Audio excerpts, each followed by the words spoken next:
Hobbling around. I was supposed to go to a facility for 6 weeks, but we managed to work it out.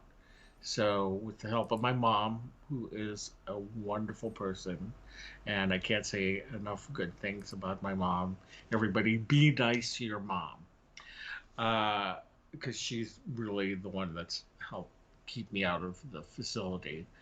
And anyway, that's why I was gone for the last couple months, but I mean, couple weeks, but felt like months.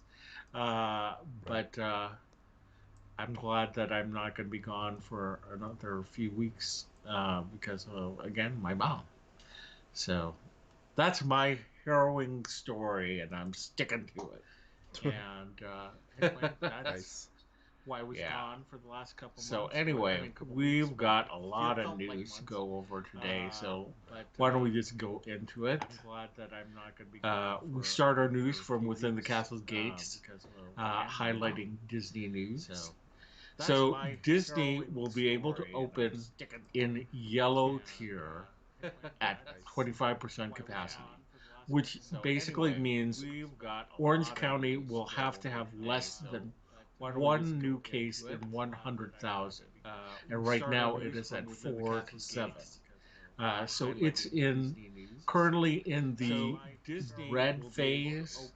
A lot of people say that it could be moving to the orange phase, but it is a while away from being in the yellow phase.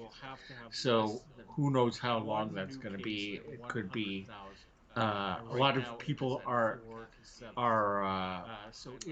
estimating that it could be as early as early next year, or some people are thinking it might be summer of next year. Who knows? What do you think about it?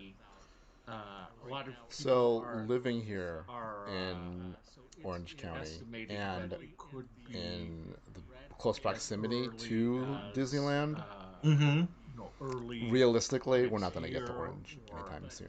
Um, I think the minds of the people need to change and shift to um, away from again, we don't want to get, we need to get political here, but away from the thinking of our Mm-hmm. president, because that's what's keeping most places in the red, and is that it's that there's no progress being made.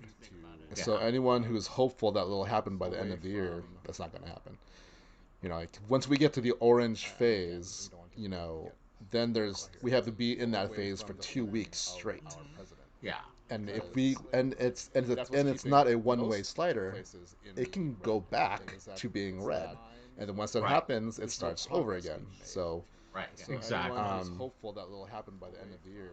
and then with I'm back to almost where I was at the beginning of this pandemic, where I'm a little more paranoid again about going out, Mm-hmm. about you know, this is Exactly. where I'm going. Like I make my runs to get groceries and stuff because some of the places I like to go don't deliver. Like I'm a big fan of Trader Joe's. What I'm Yeah. not a big fan of is the fact that they don't have a delivery system, so you have to go to the store. Um, so what I do is I go as early as possible, get in, get out, and go back home. And I'm Yeah. shopping for two households, right? I'm shopping for my sister's household as well, so they Mm-hmm. don't have to actually go out and stuff. Yeah. Right. But when I'm out, you know, there's definitely way more people out. There's definitely I'd say like there's still like I still see a lot of people wearing masks, but like It's only really because it's being enforced in some of the places I go. But even if I go to like a Target or Walmart, Mm-hmm. um, there are people who just like they go in with it, but then they do the whole chin warming mode of their mask, and like that does nothing, and it's like so and with flu season upon us, I'm even more paranoid. So I'm like, even when if I go to like a well, Right. I guess I'm back to Mm-hmm. because I wanted to go back to downtown Disney, but Yeah. last time I was there, I mean, it's getting more crowded every single time. So, Uh-huh. and with the fact that there was a super spreader event here last week, There was I'm a what event? there was a super spreader event. Trump was here last week, Mm. so I'm staying inside for at least 2 weeks after that because Yeah. who knows what could have happened there. Right. Um, Uh-huh. so Yeah. that's why realistically, it's not summer. I think is being There was a optimistic, what event? and which I know there's a lot of people who are like, but Disney World is open. Mm. Florida and California are two very different states. Right. One's just a little Right. more science based. The other one's more not. Yeah. That's Right. why realistically, Right. and it's not that Disney is not taking precautions. Like again, we've said this many times is that I am trying to. I'm looking for the news where there are cases that come out specifically from Disney World. Mm-hmm. And so far I haven't really seen anything. So that's good, but at the same time, and it's not that California can't base it off of that. They really have to base it off numbers. And people are like, this is like asking for too much. I'm like, I thought this was the plan all along. Like theme parks opening was always phase four. And phase Right. four to me was always like, okay, we've got things under control. And obviously we don't. So Right. I don't know why this is such a surprise to some people.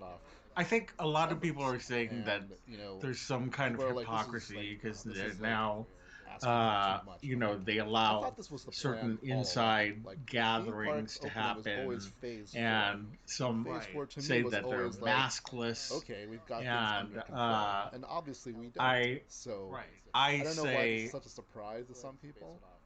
a lot of people are saying that there's a big difference between a small gathering and a small place to they still haven't allowed big gatherings in big places, you know what I mean? So it's not like that's happened, it's just smaller gatherings.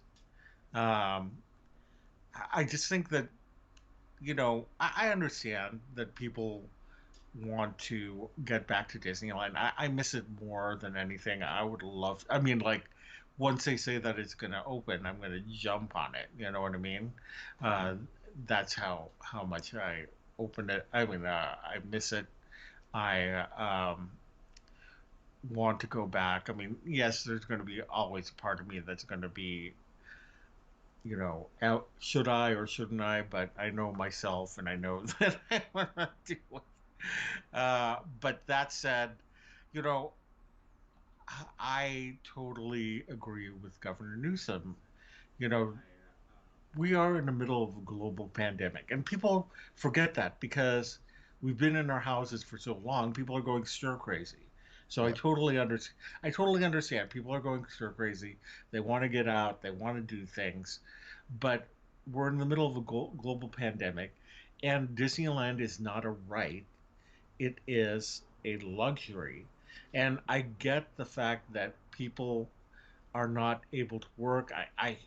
I really, it pains me that Disney had to let go of 280,000 cast members.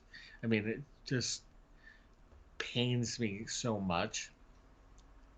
But at the same time, people need to realize people's lives are still in danger.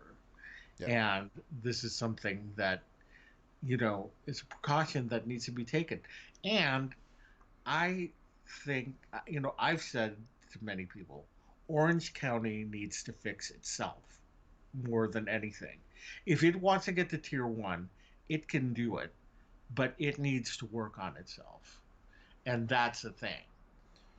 Yeah, exactly. Like if there's any kind of blame to put on, it's Mm. the county. It's just the way they did things. So, Exactly.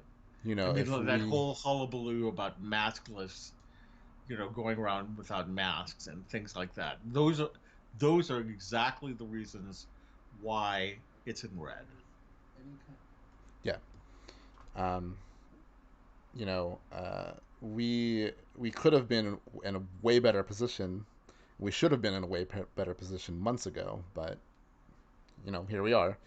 Yeah. Still, like we are still in realistically phase one of something that should have been hopefully by this time in phase two, if not already phase three.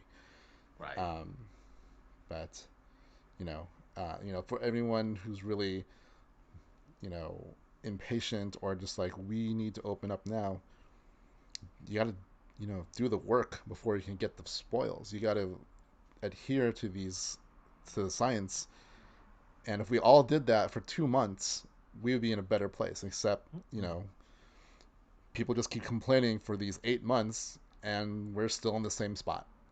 Yeah. So put two and two together.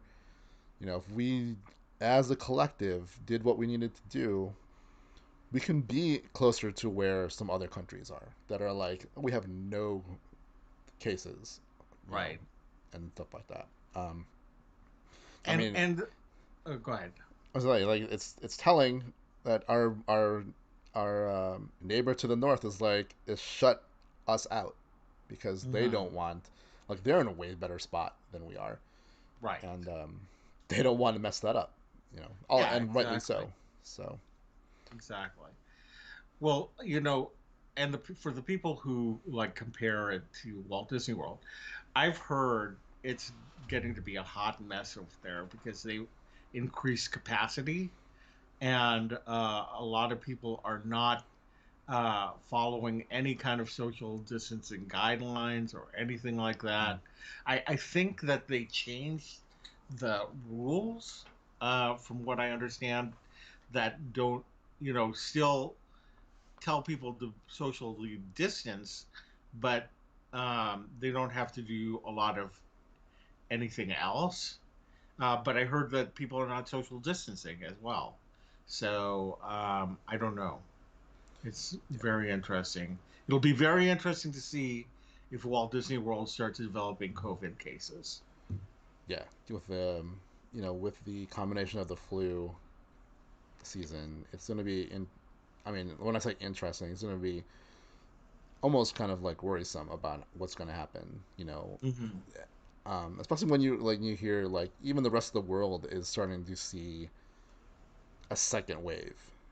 And here we Yeah, are. We're actually looking at our third wave. So, you yeah, know, um, and like for the longest time, we were all like, "What is the capacity that people are letting people into Disney World?" And it is 25%. And people are comparing that to a sold out, like not so scary Christmas or a Halloween event, right. which having been to Disney World during last year's um, Halloween party, it's still Hmm. pretty. It's still pretty not packed, but there's still a lot of people. Like it would be hard to actually social distance with that many people. So Yeah, even at 25% capacity, there's still a lot of people, and you can tell. Like I've seen like the people I follow, the bloggers that I follow, you can see lines are getting longer. hmm, More people are. Again, I feel like people just forget, or they think we're at the end of this thing. Like right. it's been so long, we should be by the end. Like we are not I, really I think that's the anywhere. the mentality that's been going along is that, well, this has been long enough, and so let's get everything back. You know what I mean? And Yeah. it's not. It doesn't work that way. No. Sadly, again, I I want to go back to Disneyland so bad, Yeah. but if it takes us until next summer or whenever, then that's the way it needs to be. Mm-hmm. And hopefully they can work on Avengers Campus so that when we go back, it can be open and I'll be happy. And Yeah, I was looking at someone showed like the new Starbucks ceramic cups that they sell yes, from Starbucks, and they yeah, usually have like every year they do like the parks with yeah, a new artwork that kind of like has a cartoonish kind of depiction of the map. And right, Avengers Campus was on the cup, so yeah. I ah, cannot wait. I cannot wait. I need to get one of those cups. yeah, I got to figure out how to get one of those cups. So I wonder if they sell them online. I'm gonna have to look it up. I don't know. Otherwise, I might have to have you go and risk your life for me. I mean, like there is, when I do go, Yeah, I take as many precautions as I do, and like when I'm actually there, I it's like a gauntlet for me. Like I go and I'm like I avoid as many people as possible. I mean, one, I don't go on the weekends. There's no way yeah, I'm not going on the weekends. So I try to pick like the best. Like I'm there after lunch before dinner. I think yeah. that's like the sweet spot. People might think early in the morning, but I think people line up early, get there early, thinking the same thing. So I think right after lunch when people get bored and they're like whatever, Yeah. um, is when I go and I'm there just to do what I need to do and then I'm out. Right. Right. So Okay. Well, good. Good. Good. If you go, I might have you get me one of those cups because I need it. I need it in my life. And then all the things you've been picking up for me can stack up in your house until after the pandemic. nice. All right. Well, I what to say? I actually do have something for you, but ah, I'll yeah. show it to you when I actually see you. Okay. Yes. So Yes. Sounds whenever good. that is, Right. Exactly. 2020, 2004. 2028. I don't know. Yeah. All right. Well, let's move on to the next story. We could be talking about this forever. I feel like we have, Uh, but yeah. yeah. So, Walt Disney Animation Studios has released the first official trailer of Raya the Last Dragon. Raya and the Last Dragon. I keep calling her Raya the Last Dragon, but That's it's Bruce and Lee. the Last Dragon. Anyway, I love this trailer. Uh, I, I I like the fact that I had no idea what was happening. You know what I mean? Like, Yeah. it gives an air of mystery. It's not like your other princess films that, start off with singing animals and, things like that. That she has a definite mission that she needs to accomplish. And just really kind of cool things. And I love Tuk Tuk. Tuk Tuk is going to be like the most merchandised character of whenever it comes out. Yep. Whenever it comes out. So, yeah, it's going to be amazing. Yeah. What did you think of it? Like it doesn't seem like it's gonna be a princess movie. Actually, I Right. don't think it's a princess movie. Like I think it looks more like a action animated movie than anything. Yeah. Um, and and my biggest thing when I got excited about it is her fighting style. Mm-hmm. Because as soon as she um, took out her fighting sticks, which Yeah. are eskrima sticks, um, that's a Filipino martial arts style, right? Yeah. And so I'm like, what is it? So um, again, especially for us, being of Filipino descent, Right. having that in a major Disney Yeah. animated movie is like it's like a big thing for us, I think. Yeah. I don't think they have said like specifically what nationality that represents, but I think it is a, a amalgamation of Southeast Asia, right? Yeah, it So, is, and definitely Filipinos are part of that. mhm. Thai, Vietnamese. Trying to think of what else fits in. Indonesian.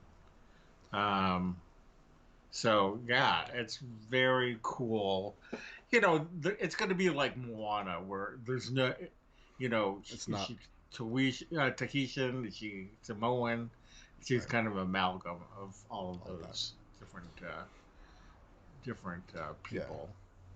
Um, So, and like I don't know if it's a temp score, but I really liked the music in that trailer. hmm Um, it's very different from anything else, and it yeah, really got you into I'll say the mood, but like you really felt like the action with with the music that accompanied it, and I'm looking forward to hearing all of it, obviously. But now that I think about it, I'm like, I need to look up who is doing the music. Like, I don't know who it is. yeah, I don't know. So I need to look that up later and figure out who it is and what's going on with that. But I was really, really surprised that it sounded so different from a typical Typical Disney film. Yeah, movie, right? yeah. I That struck me as well. Mm-hmm. Is that it had this very interesting music that kind of was inspired by Southeast Asian music, and I really think that it's just I'm just so intrigued by this movie. And I'm just so glad to have another Asian. This is going to be the first Asian character in CGI that Disney has done.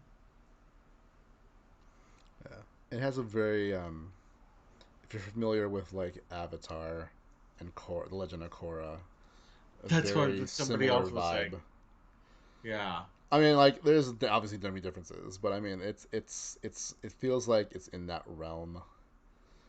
yeah. Um, which if you haven't seen those shows, they're actually pretty good.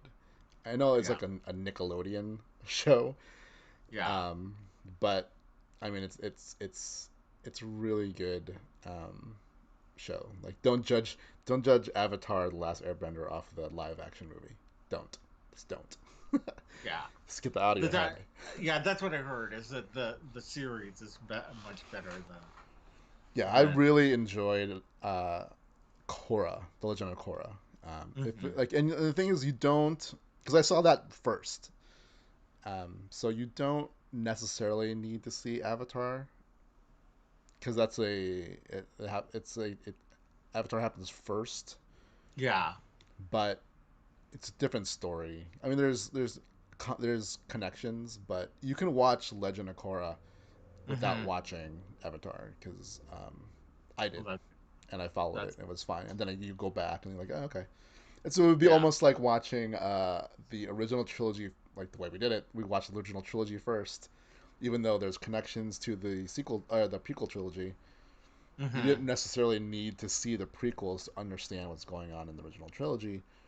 Right. I mean, granted, that's how we got the movies, but I mean, it's just, if someone new was going into the Star Wars universe now, you can show Yeah. them original trilogy with before the prequel trilogy, and they'll still get it. And it's the same Yeah. kind of thing. But Yeah. like if you haven't watched it yourself, like I think you would love that show. I'm trying to get my sister to watch it because I think Yeah. it'd I went be up an to. awesome show for like when Cassiana gets a little bit older. I Oh, think it'd be a yeah. really good show for Yeah. her to watch. Another thing that people said that they saw influence was Star Wars, and that there was a part of it that looked like it was right out of the pod racing scene when Mm, she's in that sandy area, and right. somebody else said that they thought they saw BB-8 in the background and stuff like that. You So I never could know. see it Could have when been they like when they showed that. could have been an Easter egg. But Yeah. yeah, I am. They it says is going to be out in theaters in March. Yeah. Hopefully it is. Um, I don't know if theaters will be like totally open. Mm-hmm. Um, but I feel like that's a movie. Like I know like, it's not available everywhere, but like here we have the ability to. There's some theater chains that are renting out private screenings for like $150, right? And you can have up to 20 people. Nice. So like I think Dune was the first movie we're actually thinking about doing, but that got pushed. But if they do a theatrical release of this, um, I'd be willing to do the 150, and me and I obviously not by myself, but like I so might like go down there for that. yeah, you know, Yeah. because if you get 7, 8 people, Yeah. it comes out about the same, and then you can spread out. Like if you are not in the same household, you can all spread out in a theater, right? So Yeah. um, I'd be more comfortable with that than with strangers. So I Yeah. mean, if not, who knows? Maybe they'll do the same thing they did with Soul, or maybe even a premiere like they did with Mulan. Yeah. Um, and hopefully by then, audiences will be more adaptive to what studios have to do because we can't keep pushing everything back. Like things need Yeah. to be moved forward. Some of these things need to be released. Otherwise, Right. when theaters open, is going to be like Black Widow, Yeah. Dune, James Bond all opening on the same weekend. It's like I don't like who's gonna win that week box office weekend because everything's gonna be there. And I think that's why they ultimately decided to release Soul yeah, on, this year, and who knows what more they'll end up releasing. Uh, but I know that the Disney Plus has become a priority for Disney now, so they might be looking at a whole bunch of films that they can yeah, convert over to Disney Plus instead of being a theatrical release. yeah. I mean, again, like I would definitely buy this movie, um, Hmm. Oh but yeah, I I feel definitely. like this is like anything that's kind of like actiony like this and has a great soundtrack. Or at least sounds like a great soundtrack. I Yeah, want to see in a theater. I want to see some of these things in a theater experience. But yeah. I also understand that they need to release things. So I will support the studios any way I can, and the movies and franchises that I am a fan of. So whatever Hmm. Disney decides to do with this movie, I will fully support whatever it I is. will too. I definitely will too. Yeah. Yeah, and I will buy your tuk tuk, and I will have the tuk tuk on the shoulder thing, and Exactly. Oh my gosh, I big will have Tuk size, Tuk little everything. sized, Right? I'll have life size. pillow. So I don't. Oh, anyway. All right. Well, let's move on to the next story, which is a sad story. Marge Champion, who is the live action model for Snow White, passed away at the age of 101. So sad. So sad. Yeah, She was I such mean, like, a. 101's not nothing to scoff at. I mean, No. that No, she that's lived a she good lived a good life. life. So Yeah. it's always sad. Yeah. She lived a good life, and that's all, And you that's can ask for. and like as much as Snow White is heralded as like the first fully animated feature, Hmm. she is really also part of that in the Right. fact that like the way they animated that movie was different than they did for anything before that. You know, Yeah. Exactly. and she's almost as a pioneer to things as I would say someone like Andy Serkis is for modern animated Oh, yeah. characters, right? For, Um, yeah, for sure. so I totally agree. So, yeah, anyway, we rest in peace, March Champion. hmm All right, so here is a fun one.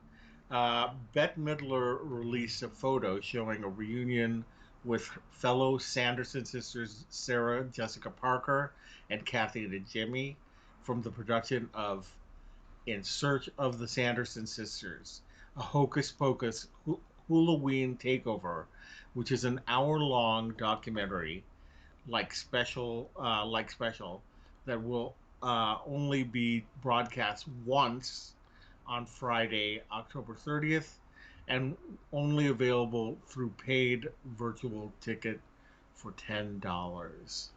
And it's supposed to also star. It's hosted by Elvira, Yeah. Mistress of the Dark, who I don't know why I've always loved Elvira. Like I watched her movie and I thought it was so funny. That's how much I like Elvira. But the documentary is supposed to feature people like Glenn Close, Billy Crystal, Jamie Lee Curtis, John Debney, Samantha Diaz, Harry Guinness, Todrick Hall, Jennifer Hudson, Angelica Houston Reyes. I mean, Angela Angela Angela. Johnson. I don't know where I got Angelica Houston. Angela Johnson Reyes, Michael Kors, Adam Lambert, George Lopez, Alex Moffat, Vanessa Shaw, Martin Short, Sarah Silverman, John Stamos, Meryl Streep, Right? Keenan Thompson. Now that's interesting. Meryl Streep and then Keenan Keenan Thompson. Now Thompson. Sophie, not no offense to Keenan Thompson. It's very funny. Sophia von Hasselberg and other surprise guests.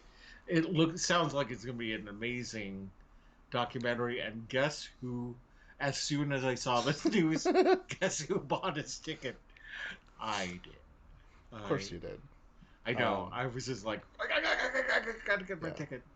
Well, so it's worth noting also that Thora Birch is co-hosting the event Oh, as I well. didn't see that.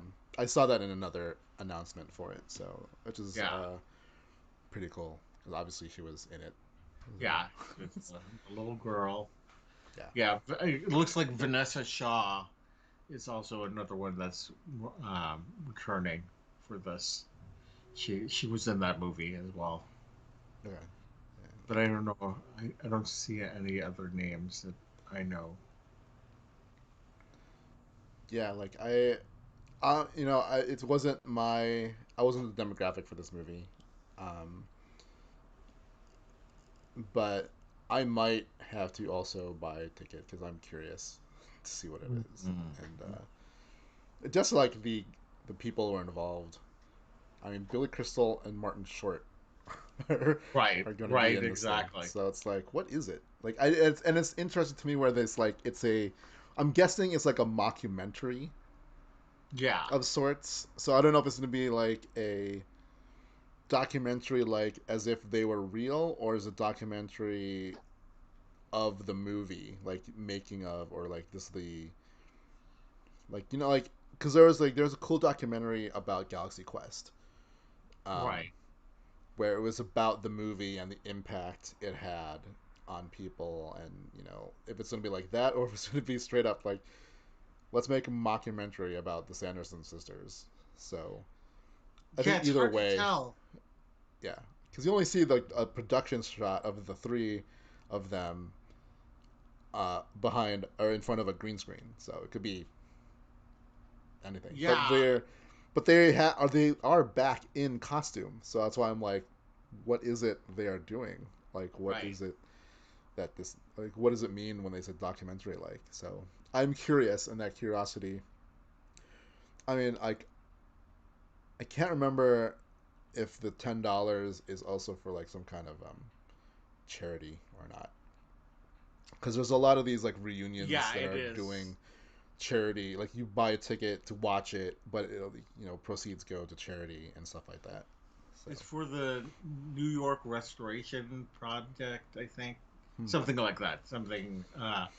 But yeah, when I saw the picture, I thought that it was old an old picture from 1993, but then I realized that this was a new picture that they were all dressed up in, and Yeah.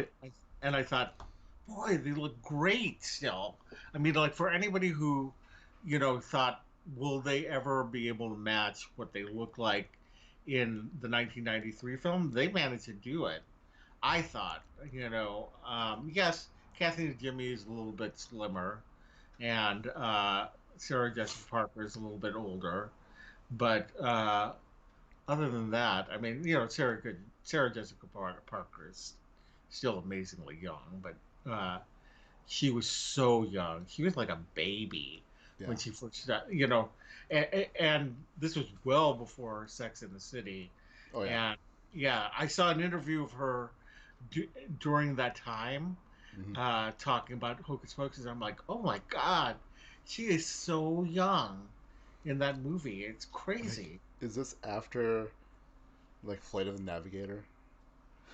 I I It's think it might have been around right, the like same around the same time. time, right? Yeah, Yeah, because this you definitely wasn't a household name back then. no, So I've always she been a was. fan of hers. So Yeah, um, she's been around forever. yeah. Yeah. So So anyway, yeah, I'll probably also check it out next. It's next Friday. So yeah, next Friday. So I can't wait for that. which is Hopefully also it'll be the. Mandalorian Day. Yeah, I know. I was just gonna say, I'm like, boy, so much goodness in one day. I cannot Yeah. wait. So, all right. Well, on to the next story. Disney is moving close to their plan to relocate Lucasfilm and all their divisions, ILM, Skywalker Sound, from Northern California uh, to closer to closer to Disney headquarters in Southern California. The property that they currently are on, Skywalker Ranch, is owned by George Lucas, which means Disney has been paying rent to George Lucas while also being 6 hours away. So that's totally understandable. Well, a Yeah. lot of Lucasfilm is also on that San Francisco campus It's in the between there Presidio. and the Presidio. Yeah. Yeah. Um, Obviously, it makes sense. One, because I can't remember if Skywalker Ranch is also where George Lucas lives, right? Like, Hmm. like everything, like I feel like Skywalker Ranch is like Mecca that I would love to go to one day Oh because I feel yeah. like it's not just like Lucasfilm stuff, but also like he lives there. I'm pretty sure. Yeah. So it's kind of weird to have like I'm George Lucas. This is my house. There's my old company on my property being run by other people. So there's these people who don't work for me anymore. Right. So I never I didn't think about that until I saw the story. I'm like, oh yeah, that's right. Like Lucasfilm still pretty much operates out of Skywalker Ranch, which is the property of George Lucas. Yeah. Yeah, I But think ILM and Skywalker Sound run out of Skywalker Ranch, I think. And yeah, then the rest of uh, Lucasfilm run out of the San Francisco campus yeah, in the Presidio. yeah. Uh, I'd and imagine there's a lot of like logistically. I mean, you had to like all employees would then have to relocate. Um, mhm. and that must be the hardest part of this for anyone who works at Lucasfilm, right? Because I mean, like I know the area in the Northern California is also expensive, Yeah, so I actually think that it's cheaper in the LA area than it is in the San Francisco area. yeah, So especially in there's the that. Presidio. Oh yeah. But I mean, it's also a very different lifestyle up there. Like Northern California and Southern California is like different as different can be, Oh yeah, right? yeah, it's Like very chill up there. yeah, I know you've lived up in Northern California for a very long time. Yeah. Um, I lived up there for like I don't know, like 3 months. But it feels like a very different state when you're up Hmm. there. Um, Yeah. so, it's I imagine the people that work at Lucasfilm aren't. I mean, like some of them might be like, "This is where I came from. I came from Southern California. I just moved up here to work here," and so maybe they're happy to be moving back to Southern California. But it's got to be like a bag of mixed emotions and hardships and everything. Yeah. But from a business standpoint, also, it makes sense to have Lucasfilm be closer to Hollywood, so to speak. Mm-hmm. Yeah. So it's just easier for the talent because you gotta imagine most of the talent will be around the LA area. Um, so it makes sense on many levels. It's just I understand that the people aspect of it might be a little difficult. Mm-hmm. So they haven't done it. I mean, they haven't done it for how many years now? Right. Right? Like when did they sell? Like 2012. So 8 years they haven't moved. Yeah. And it's been out of George Lucas's management. So yeah. So yeah, true. imagine that. Like, here, George, we're gonna buy this from you for $4 billion, and here's rent for 8 years. Yeah. Exactly. Which also can't be cheap for Yeah. for Skywalker Ranch and for the Presidio campus. So It's a good move for them to move closer to headquarters. yeah, the only thing that's sad is that now, will I ever be able to go to Skywalker Ranch? That's like the Right. last one of my bucket list thing is to be able to go to Skywalker Ranch. At the Yeah. same time, though, with Lucasfilm being closer to where I live, the dream of maybe working for Lucasfilm at some point is way easier than me figuring Yeah. out how to move back up to Northern California. True. True. So So that's a plus for you. exactly. So there's a good side, dark side, just like the Force. Yeah. All right. Well, let's move on to the next story. Clouds, a musical celebration virtual concert, is coming to Disney Plus's Facebook. It's interesting why they would be running this concert on Facebook rather than just putting it on Disney Plus. I mean, I'm hoping that they'll just put it on Disney Plus because I don't know. Am I going to be able to, will I get over to the Facebook on time? I would rather just have the option of being able to watch it whenever I want to watch it. So I think that's rather interesting. But did you see Clouds? I did not see it. It is good. It's not like other like YA films that have come to Disney Plus. It's very mature for what it is. Hmm. Yeah. And guess if Yeah. I guess try to guess if I cried.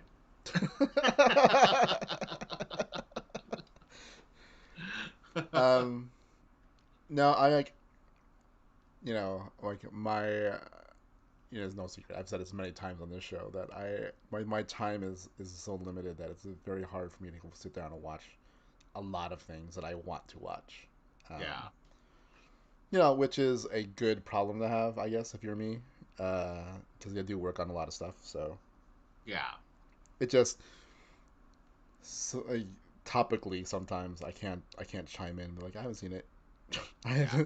I didn't watch it. It's a good movie, and I have the song stuck in my head, or at least the part that goes up, up, up, do do do do do. I don't know the rest of the lyrics, but I kind of got the song stuck in my head, so I'm interested to see what this musical celebration will be about. I wonder if they did a kind of a tribute with all of these stars doing the Cloud song. Hmm.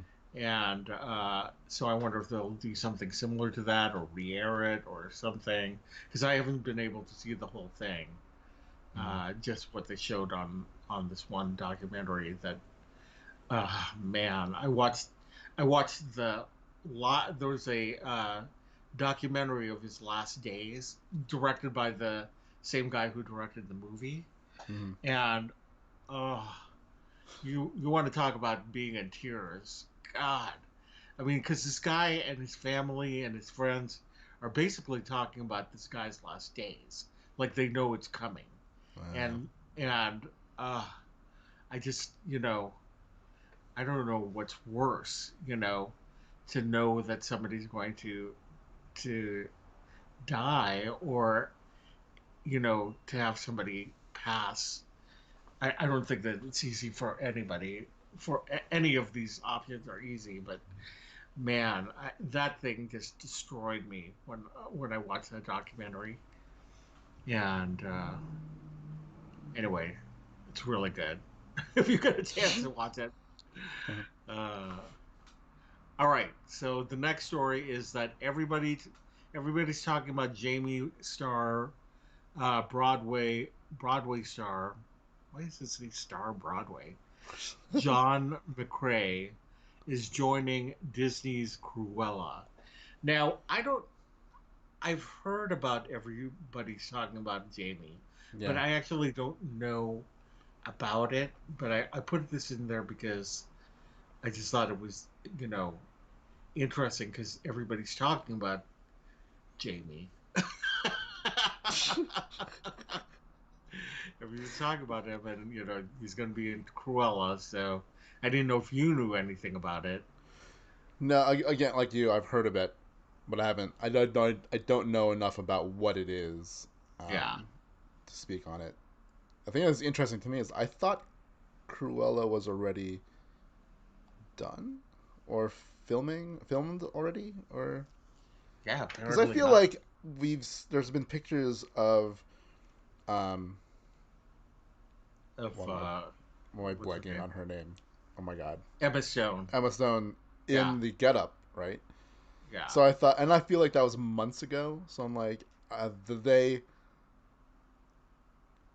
like Like what's that's going the on? only picture that's ever been released is of her in that outfit, and even to advertise this story, they use that same picture. So Right. I So guess that's why I like guess I'm that was like, just like a was it just a testing or whatever. test Yeah, thing? it must have been. Because I thought they're in probably like by this time maybe post or they had to halt Hmm. things. In either case, like that means like him joining the cast. Like, is it a major role or if they haven't?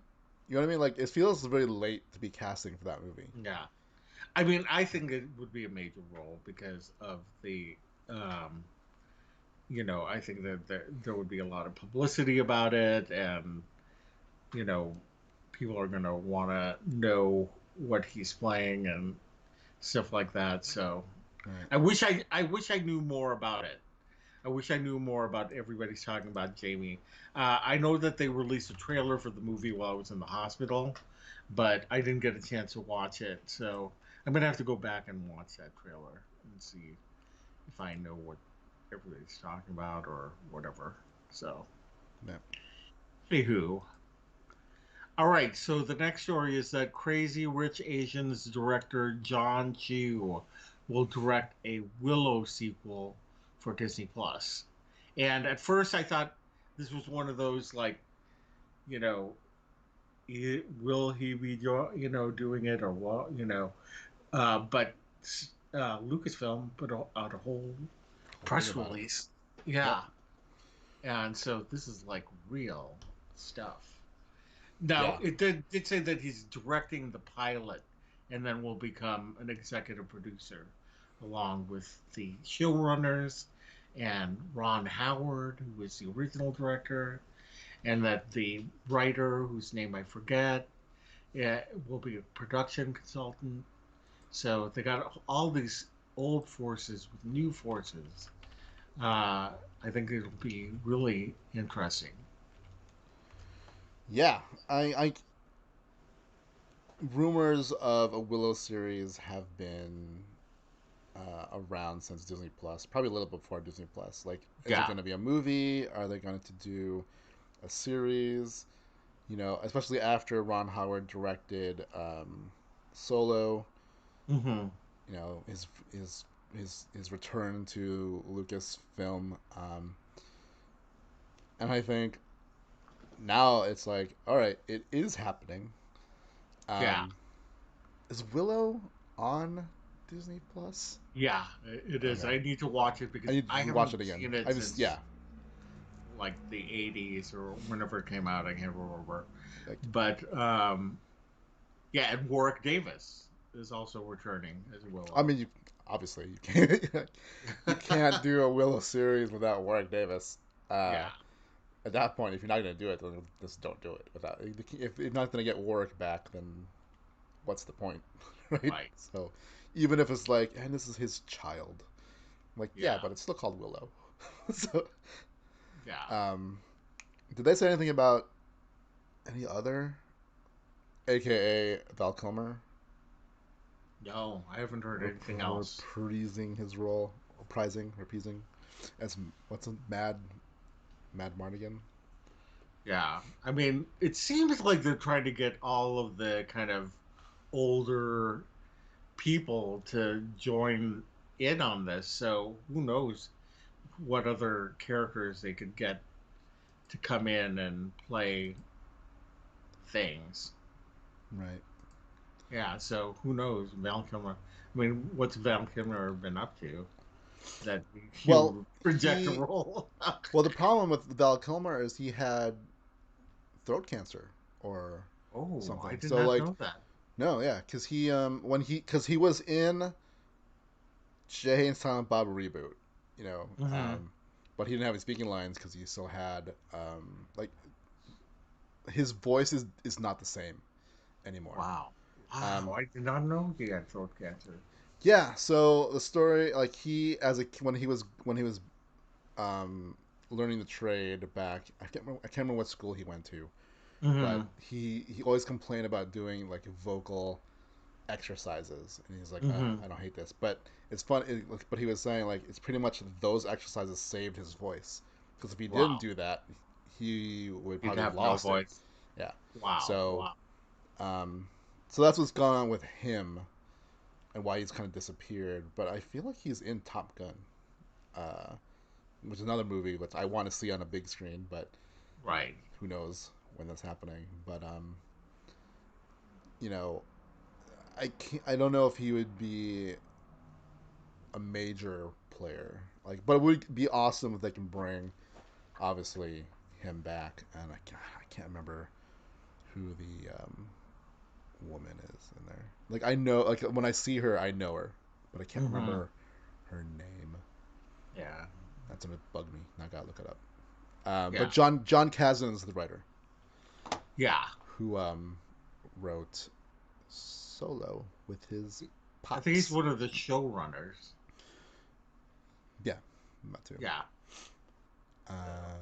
See, now I gotta look up who she is. Talk amongst yourselves. Peace boards hot, peace boards cold. Well, Joanne Whaley. Yeah, oh, okay. yeah. Like because I know when I see her, I know her because like she was in a lot of stuff in the '80s, so and I think the Yeah. early '90s and stuff like that. So, but those are the three major Yeah. players in there. So we'll see. I'm looking forward Nice. to it because I remember liking Willow. Yeah. You know, I it wasn't I the last time I saw it wasn't in the '80s. I have watched it Mm-hmm. maybe, but probably not for like I think maybe 10 years ago at least. Yeah. Um, but you know, because I think it was one of those movies that I didn't have on video, and Mm-hmm. then they did like an anniversary thing, and I saw it then. Um, but you know, it's a cool film. Yeah. So I'm interested to see what they do with the series. Um, Right. so, so Yarp. Garp. All right. Well, let's move on to the next story. Disney's live action Chippendale Rescue Rangers will debut on Disney Plus. Can't wait for that one. I love Chippendale Rescue Rangers. Now, I don't know if it will be any good, but like, I will watch it. Yeah, sure. I have such fun. Like besides Ducktales, those were the two Yeah. Disney afternoon shows that I was still of the age where I was watching it. Because then after that was like Darkwing Duck, and when Darkwing Duck came out, that was when I stopped. Oh, really? I got older. Um, Yeah. so like anything after Ducktales and Rescue Rangers, I really wasn't really part of. So yeah, Darkwing Duck, Tailspin, those two shows were after kind of my time. So now Yeah. again, I'm like cool Rescue Rangers, but at the same time, live action. Then I'm like, does that mean there's going to be humans in it? So it's going to be like Alvin and the Chipmunks. Are they going to be like their size? I know, like, compared to that's going to humans. be the interesting thing. Like, are they going to have Neil Patrick Harris doing some kind of, whatever with Yeah. the Chippendale Rescue Rangers? I don't know. That's the thing.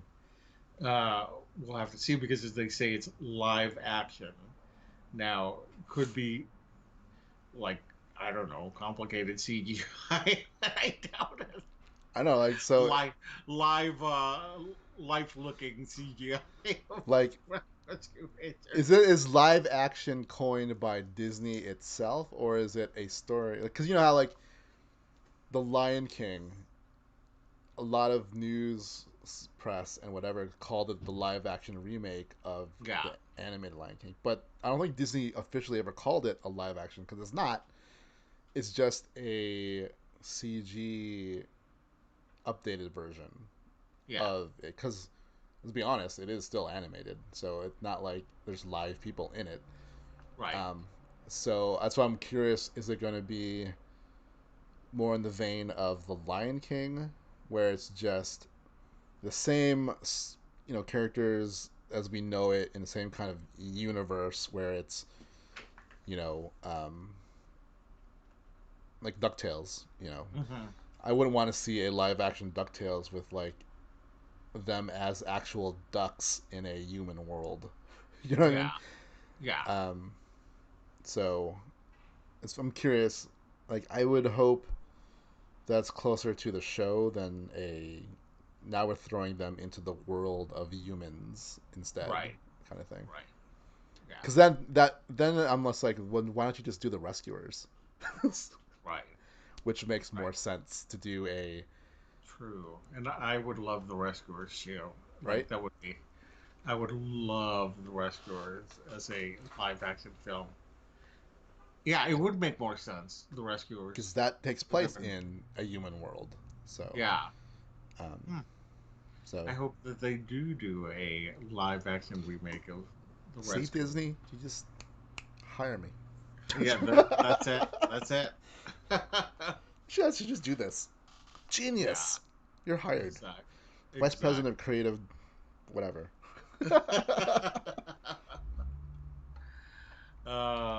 Anyway, yeah, so we'll see what happens. Yeah. Okay, so now we go to the Clones Cantina for our Star Wars news. A new trailer for The Mandalorian was released this week. What did you think of the trailer? I mean, it's funny because like they touted it as like a special look at the Mandalorian. Right. It was like 60 seconds long. Uh, Yeah. I would say like 75% of it we've seen already, but there are a couple new scenes. Yeah, Um, like we saw a little more Cara Dune and Grief Karga in this one than we did in yeah. the. There's more of the ice planet, which is like in rumor circles. Obviously like the more casual fans are like, is it Hoth? Mm-hmm. Where people who are a little more invested are like, is it Ilum? Which is so Ilum is a planet where the Jedi go to harvest kyber crystals, right? Mm. And that's been a topic in movies, like some of the newer movies and some of the animated series, like the harnessing the power of the kyber crystal. So I can see that being something like in the video games. Fallen Order, the Empire actually has control of Ilum after uh, the fall of the Old Republic. Mm-hmm. So, and it is an ice planet. Um, so, I'm hoping it's either that, because that'd be a cool kind of tie-in to the universe of what you know, Yeah. or a completely new planet, which very well could be. Right. I just like how I feel like um, the Star Wars universe adheres to its one planet, one environment kind of thing. Like Yeah. Tatooine is all desert. Like, right. right. Hoth is all ice, and like basically every single planet is the same. It's like it's always just one environment. Yeah. There's never like lush forest so some area Right. Like of it. Endor. On the other side of Endor is the desert of Yeah. Endor. It's like it's no, it's all the Or a forest barren moon of wasteland. Endor. Right. Yeah. Which I think gives Star Wars a little bit of a charm and kind of an easier way to go like give a planet its own kind of Yeah, personality. personality. Even though like Jakku, Tatooine, and even like I would say Jeddah kind of share Yeah. environments, right? Right. But but yeah, there's that. I think we got a little bit more Baby Yoda in it. Yeah. I felt like we got less Baby Yoda this time. I feel like there was. I mean, then again, it was only 60 Decent amount of seconds, Baby so Yoda. you I know, don't who know. knows? But I'm actually, I talked about this last week, and I'm kind of glad they aren't showing a lot, you know, because if you go back to last year before the Mandalorian came out, they Uh-huh. like most of the trailer for that was like the first two episodes, Yeah. right? Um, and I think because there's so many rumors about who's in this season and what characters are coming out, supposedly, um, Mm-hmm. that I would have not liked it if they actually showed any of it, even if it's like you see Ahsoka's head tail in a shot, because um, because then you kind of know when to look for her, because then you just like then you'll see where that shot is, like what kind of environment, and then once you go to the episode and you're like, oh, this must be it. This is where she's gonna Mm-hmm. appear. Then you there's no like the oh cool like especially the moment like when Baby Yoda first appears in the first season. Yeah. Everyone got to share in that moment. Even though if you watch it different times that day, but like that day, everyone got to share in this moment of what Yeah. you know. And I think we need that for these characters. Like the first time we see Ahsoka in live action, the first time we see like if like Bo-Katan, like Katie Sackhoff in the Mandalorian armor of yeah. Bo-Katan, I think it's going to be a really poignant moment for Star Wars because these characters have transcended from animation to live action, and I think Yeah. that brings legitimacy to the animated series as Yeah. being part of the narrative, you know, Right. because I think still a lot of people look at them as kid shows, Mm-hmm. but they are like honestly, if for anyone listening and watching hasn't seen any of the animated shows, there's a lot more nuance and depth to the animated shows than we Oh do yeah. get in the movies.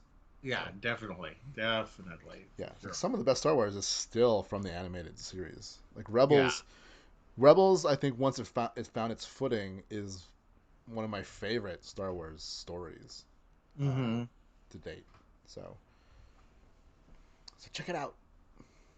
We will. We will. All right, so Disney is moving closer to their plan. The Mandalorian season 3 will begin production later this year. And Ewan McGregor revealed in an interview that when he visiting the set of The Mandalorian, donned the robe and did a little screen test with Deborah Chow to see how he looks against the screening of the screens of the volume. Sorry, my eyes are getting a little buggy. That's why I'm like, oh, da da da da do. Yeah, basically, like people have been made a little bit about it because there is a shot, there is some pictures of him, and it's like kind of his old wardrobe. People are like, "Is that going to be the his costume?" Like, no, like I'm pretty sure because it's ILM, they had his old wardrobe, Mm-hmm. and they're like, "Hey, let's just see how you look against the volume. Like, Yeah. what does Obi-Wan look like in the volume?" So I'm sure that his costume will be different and something more closer to what he looked like in A New Hope. Mm. But yeah, people like look at that and be like, "This is his costume." Like, no, that's But not it makes his sense costume. for it to be like A New Hope because we're this is going to be in an era where it's closer to Yeah, A New Hope.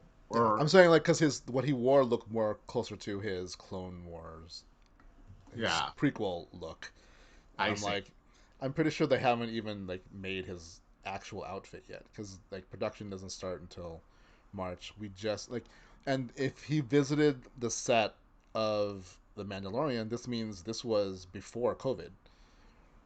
Mm-hmm. People are looking at like it just happened. No, this happened like months ago before COVID because they wrapped filming this season before COVID happened.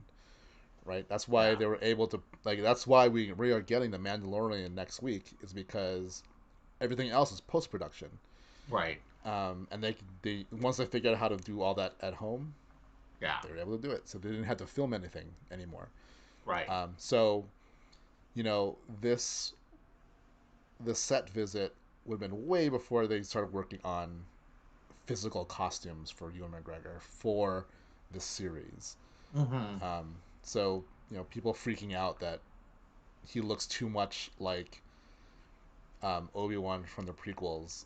I'm like, of course, because like probably like I'm sure they have tons of those era costumes, so they're just like, hey, put this on, let's see how you look like in this Mm-hmm. environment, right? Because Yeah.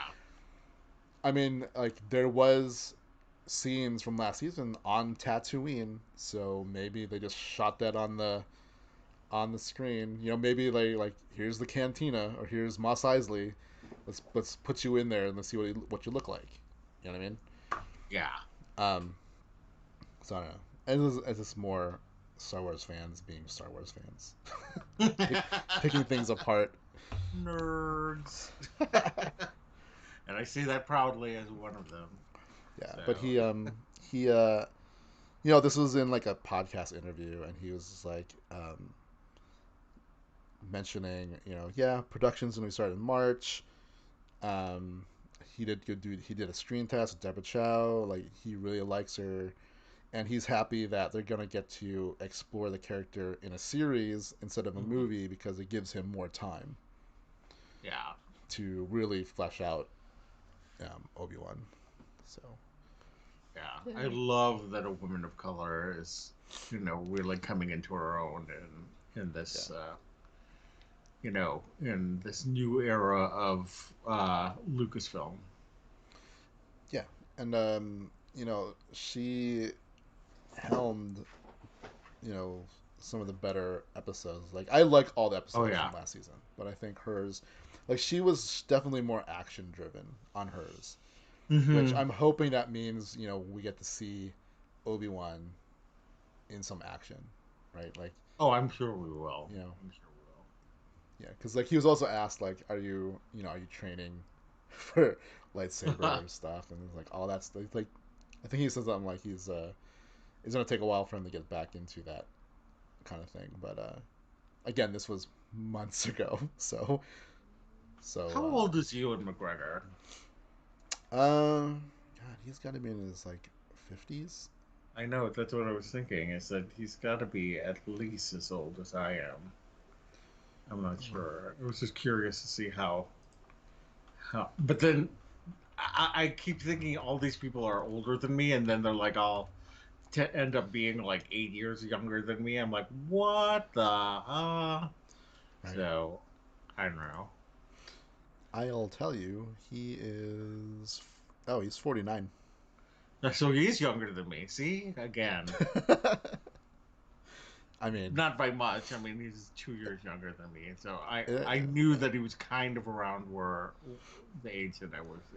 yeah, like he's 4 years older than me, so it's like, I'm like, all right.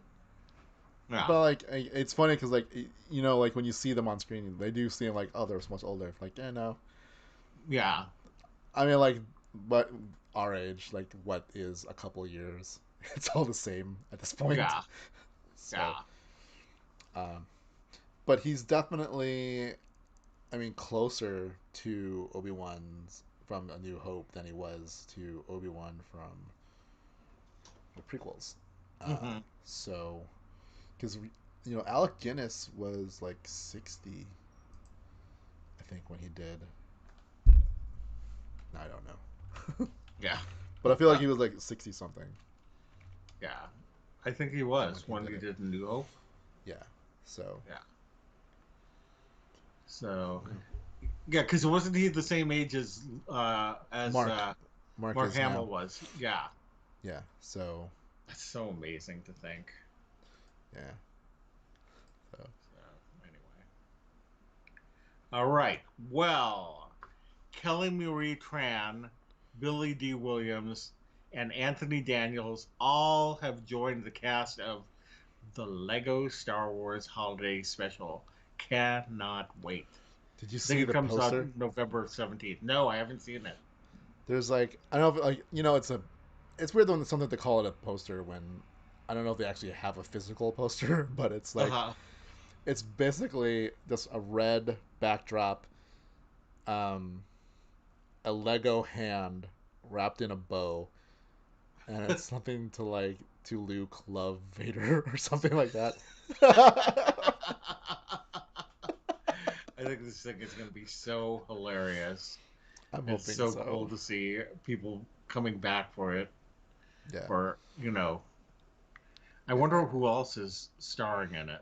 I don't know, but I mean, like Ray, Finn, and Poe are in the special, so I wonder Right. if they got them Daisy to Ridley do and all them. voiceovers. I mean, it'd be easy to do voiceover from wherever they are. Mm-hmm. Easy in that Oh, they don't need to go anywhere; they can do it from their home, and yeah. and I think I've mentioned this before. Like sometimes, voice actors have because they're voice actors, they have big setup, but Mm-hmm. sometimes you really don't need much. You need a closet and a microphone. That's really Yeah. the basics of it. Like I've said, I've recorded actual voiceover for a video game, a published video game, mind you, and we did it in a closet surrounded by blankets. So um, you can go as cheap as you need to be, or you can do a whole full setup. Like I'm sure Mark Hamill has like a studio Mm-hmm. or a room that he calls a studio with all like sound treatment, best microphones, stuff like that. At the same time, you technically don't need it if you're gonna do a Yeah. one-off kind of like, hey, John Boyega, I know you're kind of pissed at us, but would you like to voice Finn again? Here, we'll send you a microphone and put a blanket up in your closet. Right. So, Yeah. Well, hopefully it'll be great. As great as it is in my head. I mean, like the Lego shows are Right. actually really well done. Yeah, I need to watch them. I've heard that they're really funny. The Freemaker Adventures, like definitely Yeah. watch that because that's Okay.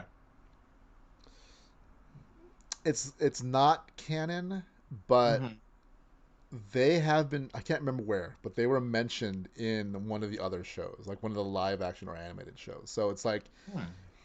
like it's kind of like this weird like Lego stories are not canon, but they are canon in a way. It's almost like the approach I think is the story overall story happened.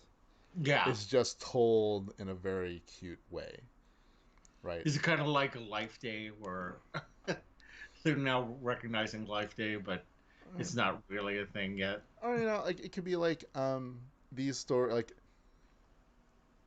Hamilton. Mm-hmm. Obviously, Hamilton the musical is not how it happened, but it is a story about something that did happen, Right. told in a musical format. And the way they approach the Lego stories is that these stories are canon. It's just told in a very kid-friendly, cutesy way. So obviously, you can't say Hamilton is verbatim what happened, but the Right. gist of it did happen it's just a different interpretation of what actually happened, and that's what the approach is to the Lego stuff. Is that these stories could have happened in some fashion, Mm-hmm.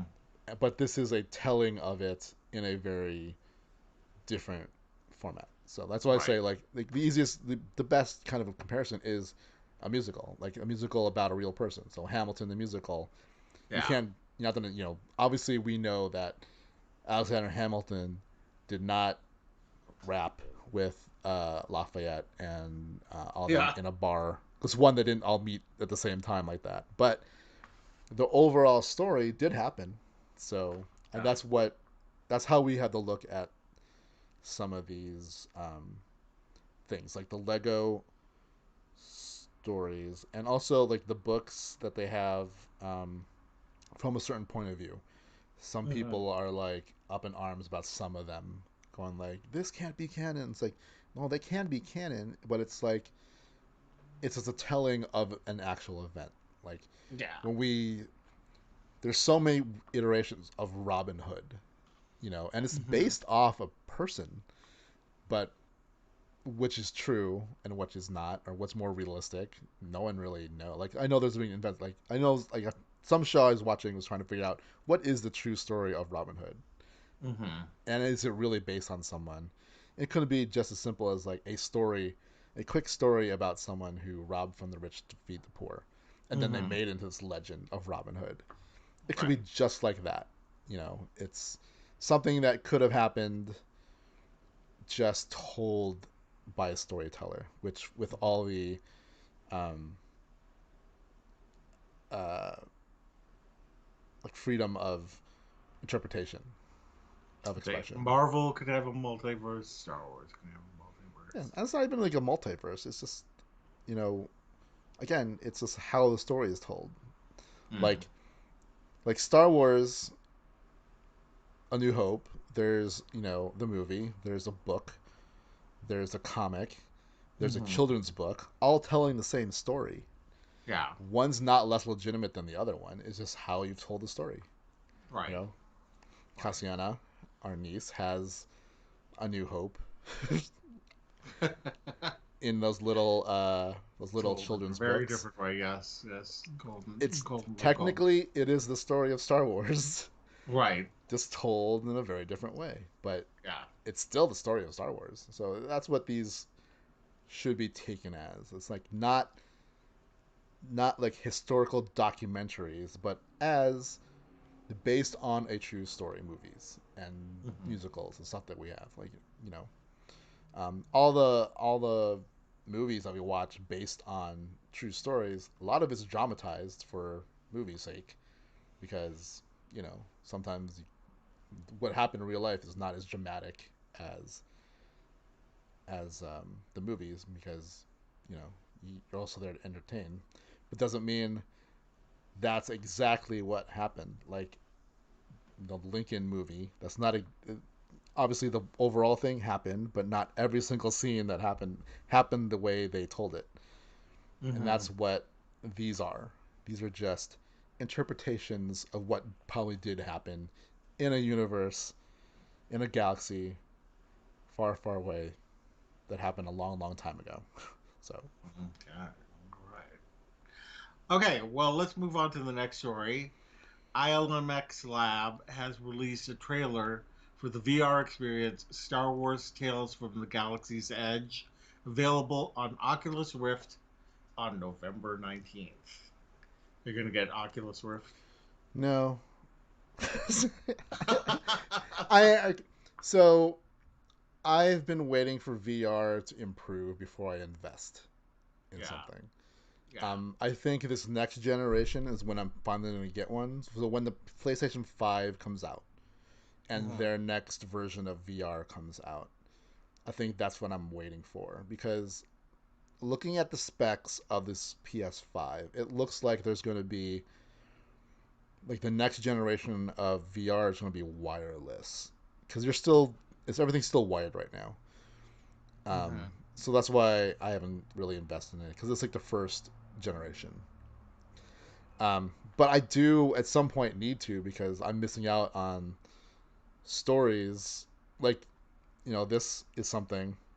If you watch the trailer, it's a fun way to experience Batu and Black Spire Outpost, because you interact with the characters from the land that you don't get to do in the actual Galaxy's Edge, and you get to explore outside of Black Spire Outpost, right? Because you're going on these little adventures and missions, like if you go to Doc Ondar's, or he'll send you out to go find something, or if you go to the Droid Depot, they'll be like, oh, let's build a droid for you, but I need these parts, so go out and go get them.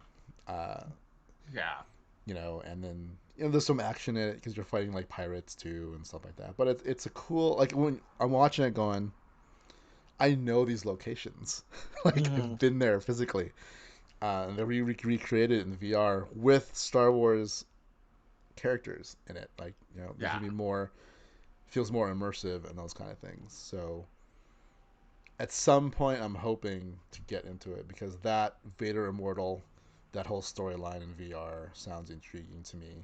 So it's just, I'm just waiting for technology to be better than it is right now. Yeah. So. Well, I wish that I had it for sure. I'm not a gamer, so I don't really have any of these kind of things. But if I did, I would probably get it just for fun, just for the fun of it. Maybe the boys will get We'll one get it. day, and then you can try it tell out. me about it. Or that, or maybe I can don the VR glasses. Yeah. I'll put a bug in Anthony's ear. You want this? You want this? Jedi mind trick. Yeah. All right. Well, let's move on. We now try on our capes and cowls for Marvel news. So, Spider-Man 3 officially starts production. First look coming in December. I can't wait to see what this is going to look like. I am. I The more it comes out about it, the more I'm like, what is it? Like, what is going Doctor on? Strange is supposed to be in it now, and Yeah, right. Electro, and Michael Keaton was on. Was it Seth Meyers? And they were trying to get him to admit that he's gonna reprise his role as Batman, but I was like, they kind of casually mentioned Spider-Man. So I'm like, is he confirmed? Is he gonna be in? He's come back as Vulture in one of these things. It sounds like he did, but I don't know. But that's the one I'm more interested in at this point. Like, as much as I would love to see him as Bruce Wayne, Batman again, I know it's not going to be as big. It's going to be one of those, like, there he is, and then there he goes. Whereas if he's reprising his role as Vulture, that's such a great, it was such a great villain character. Oh yeah, totally. That one of the best. I'm like, is this now the start of the Sinister Six? Like, are they going to go that route at this point? Because we thought that might happen in the Andrew Garfield version, but Right. maybe we'll get it in this one and the next movie. Like Spider-Man 4 might be, or they might spin off into a proper Sinister Six movie. Yeah. You know, one that makes sense. Right, and that's way more exciting to me than a cameo from him in the DC universe. Yeah. True. Yeah. True. I just can't wait to see what it's going to look like in December. So, yeah. All right. So Danny Ramirez of on my blog fame is joining the Falcon and the Winter Soldier in a pivotal, undisclosed role. Now I don't know who he could possibly be playing. I've been trying to figure it out. Can't for the life of me guess who he's gonna be playing. I mean, this and the next story, which you might as well throw in there. Yeah. Which is that the series is expected to bring back characters from the earliest MCU movies. Yeah. And then they're saying like not just cameos, but really, really developing some of these characters. So now I'm like, what characters? Like one article I read was the example of Peter Billingsley's character, the scientist that Jeff Bridges yelled at about the arc reactor. Oh, right. You know, that we're just like this throwaway role because he's friends with. I mean, one, he's Ralphie from A Christmas Story, so that's cool.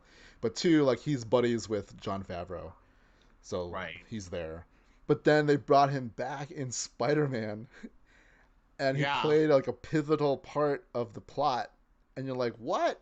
I know, exactly. And they're like, it's going to be something like that. It's going to be taking these characters and, you know, putting them, like, giving them a juicier role. And I'm like, does that mean should we look out for? Are we thinking too much on like major characters, or do we want to now look at like these small characters that kind of just appeared, had maybe one line, if any, and then all of a sudden they are brought into the limelight? Yeah, maybe.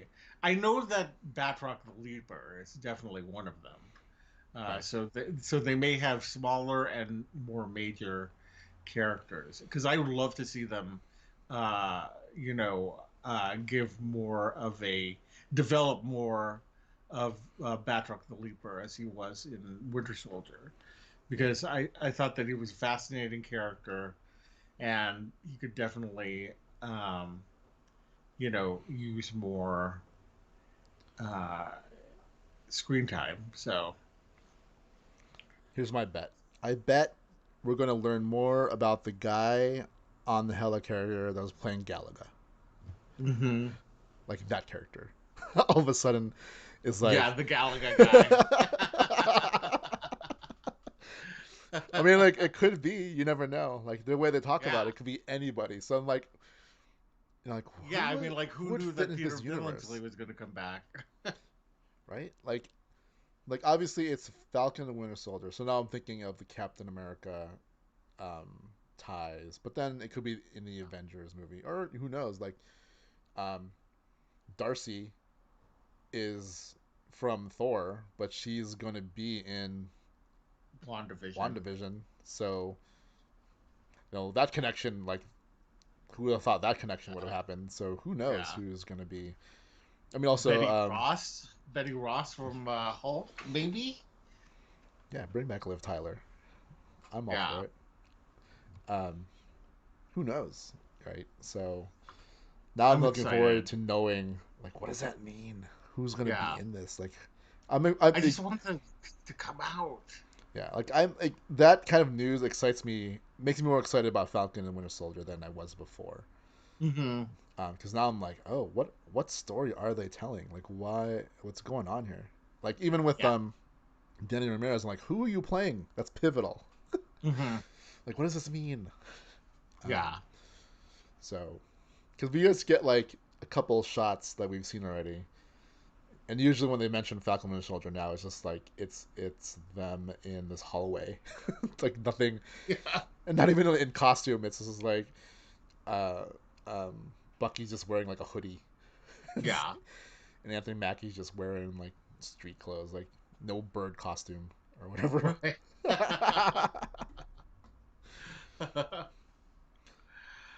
All right. Well, going to the next story, the Babysitters Club, and I believe that this name is pronounced Sochi. I want to say Sochi.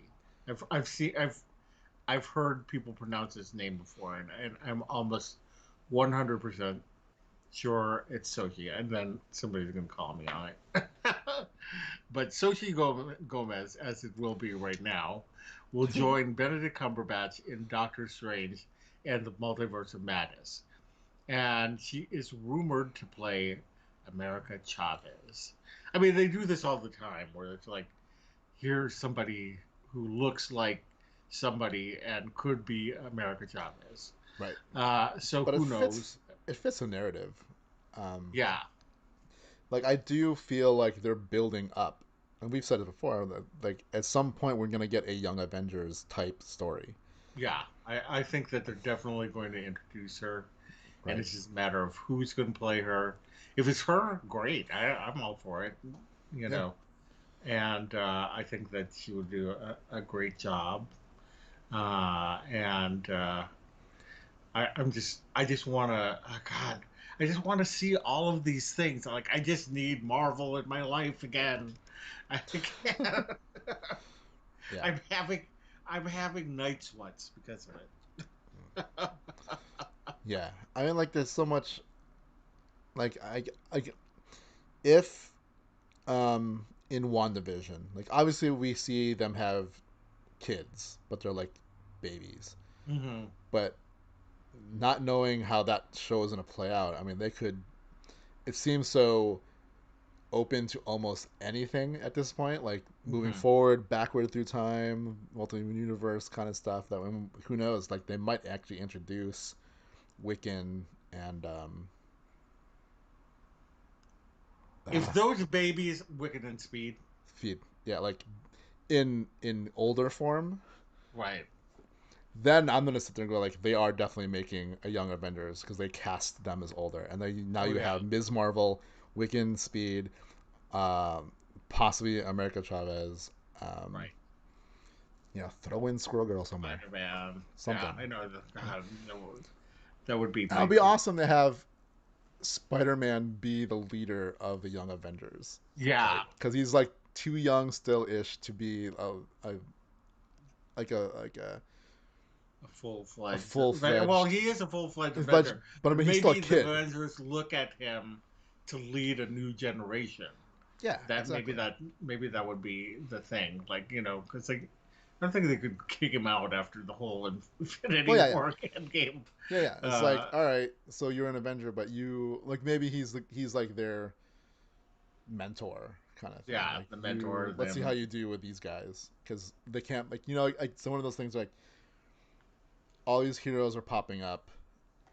They've got bigger things to deal with, but let's get these guys at least trained and like working as a team so that it's not so willy nilly Right. vigilanteism and you know that's what I'm hoping for. Like I really Yeah. want a young, like I can't, my dreams of getting a Teen Titans dwindles by the time by the day. Yeah. So a young Avengers, um, I feel like a lot of what Marvel has done is given me what I wanted from the DC universe. So I'm all for it. Hmm. Um, so yeah, I definitely want to see, and a way to bring the things that I loved about sidekicks from the DC universe: Robin, Speedy, Wonder Girl, um, Aqualad. It was like as a kid reading these comics, you're like, I was a kid too. Like I could be part of this Exactly. story, Yeah, right? exactly. I could be part of the Justice League. Yeah. So So I think it'd be a good way to get kids. Not that kids aren't, but like I feel like sometimes these movies are a little too dark for kids to understand fully. right. But if you tell a story like this through the eyes of another kid, it becomes more tangible and Like Marvel meets relatable. YA. Yeah, I know, you know, you know. the notion that YA is just for YA, Right. young, Well, is kind Harry of Potter is YA, right? yeah. So And that's in a Star good Wars example. universe, like I still say the best book that's come out of the new generation of books is still Lost Stars, and that technically is a YA novel, but it's a really good Star Wars story. Yeah. And it's like the first thing I recommend people who want to start reading Star Wars books, like read that one because Interesting. it takes place in an era because if you're just familiar with the movies, it takes place in an era you would know. Mm-hmm. So there isn't too much to go like what's going on. Like you know exactly when the story takes place. Yeah. And what's going on. So you can relate to it that way. But it's a wonderfully written story about these it's Romeo and Juliet in Star Wars. You Mm-hmm. know, it's but it gives you so much background to the universe, told through the story of these characters that didn't play a pivotal role in the overall story with Luke Skywalker, Han Solo, Darth Vader, and all that. But you get a glimpse that the universe is actually lived in, and there's real people in it, and it makes you realize that you know good and bad. There's the gray that most people in life kind of live in, Right. right? And so yeah, I wouldn't dismiss any kind of young adult centric stuff because Sorry. yeah, Yeah. because Harry Potter's a good example. Like everyone loves Harry Potter. Exactly. Exactly.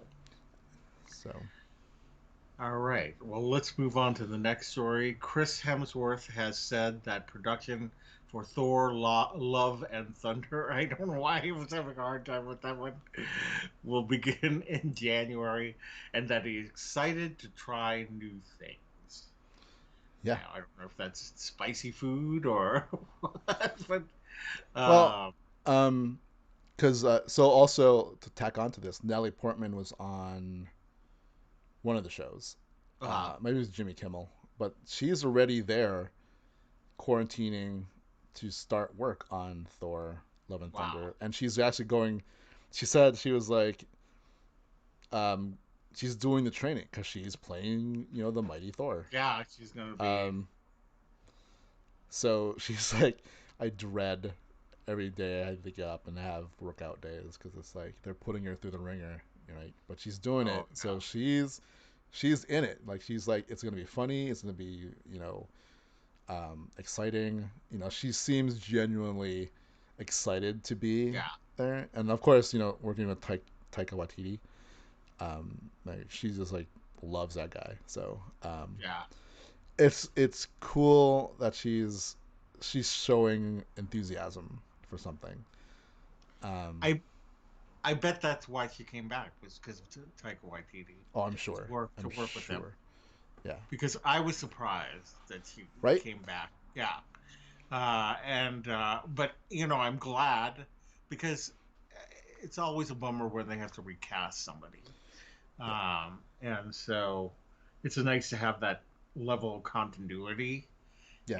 And yeah, I can't wait to see what she's going to be like as Thor herself. Right. Oh my Under gosh. the under the helm of Taika Waititi, Yeah, under the helm of Taika Waititi. who I shall say is so far like everything I've seen him do, I am a big fan of. So Oh yeah, yeah. I mean, yeah. what we do in the shadows has to be one of the most hilarious things. That show is so funny. Like it's one of the shows that I just look forward to every week when it's on the air, just because it's so funny. Like they had a whole thing.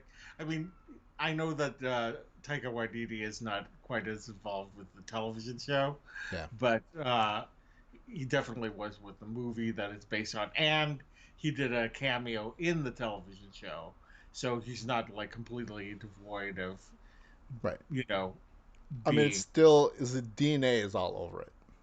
Yeah, So exactly. But there was one episode where one of the vampires gets a chain letter in his email, and it's like from Bloody Mary, and that if he doesn't send it to 10 friends, that he will die, and so but he doesn't have 10 friends on email, so they have to try to find 10 friends, and then they try to email this one person, and they get something from the mailer demon, and they're like, "Oh my god, a demon has visited him." Oh my god. Oh my god, it was so fun. Like, it's just so funny the way that they did that. Gosh. Anyway. All right. Well, now we finally go beyond the gates for our non-traditional Disney, Marvel, and Star Wars news. We only have one piece of news, and that is Rosario Dawson has joined the Hulu series Dopesick, which is the one starring Michael Keaton. And I found it interesting because, we're also hoping he starred in a little show that's coming out with its second season next week. And so, but I mean, for her to star in this, she would have completed her being in that little show that we're talking about. So would give her enough time to be able to do both shows. Yeah, like that show wrapped up early last year, while ago. Actually, early. Man, it's such weird. Earlier this year. Yeah. It feels like so much long ago because this year is gone on forever. Like, I made a joke to my employees. I'm like, "Welcome to March 233." Yeah. 2020. I think you did something about that on Facebook as well, right? Yeah. Yeah. Because it feels like it's like this month of March, it's gone on way too long. Oh, yeah, definitely. So yeah, anything that, and almost like anything pre-COVID and basically anything that happened in like January of this year feels like it happened so long ago. But no, yeah, they wrapped like in January-ish or like February. So, um, you know, hopefully we'll see the fruits of that labor. Yeah. Come to fruition starting next Friday. Yeah. Well, Dopesick sounds like it's going to be a good show. Like, it's got Michael Keaton, it's got her. I know that we talked about another person that was joining the cast. So, a lot of biggies. And well, that's going to be good for Hulu. Definitely. All right. Well, we have come to the end of our show. Be sure to leave a review on iTunes or wherever you listen to your podcast. It really helps us to be found. Share our posts with your family and friends on your social sites. Again, if you are watching us on YouTube, please subscribe to our channel, hit the bell for notifications, and like this post. You can always reach us at castlescapesandclones.com. Leave us your feedback, both good and bad. We want to hear from you. You can reach us personally. You can reach me personally on Twitter at Lojav and Instagram at Loren Javier. How about you, Rich? You can find me both on Instagram and Twitter at R2RomaSanta. All right. Well, the opinions expressed in today's podcast are solely our own and do not represent the Walt Disney Company, its subsidiaries, or assets. So thanks for joining us, everyone. We'll see you later. Yep. Catch you on the flip side. Be-do-do.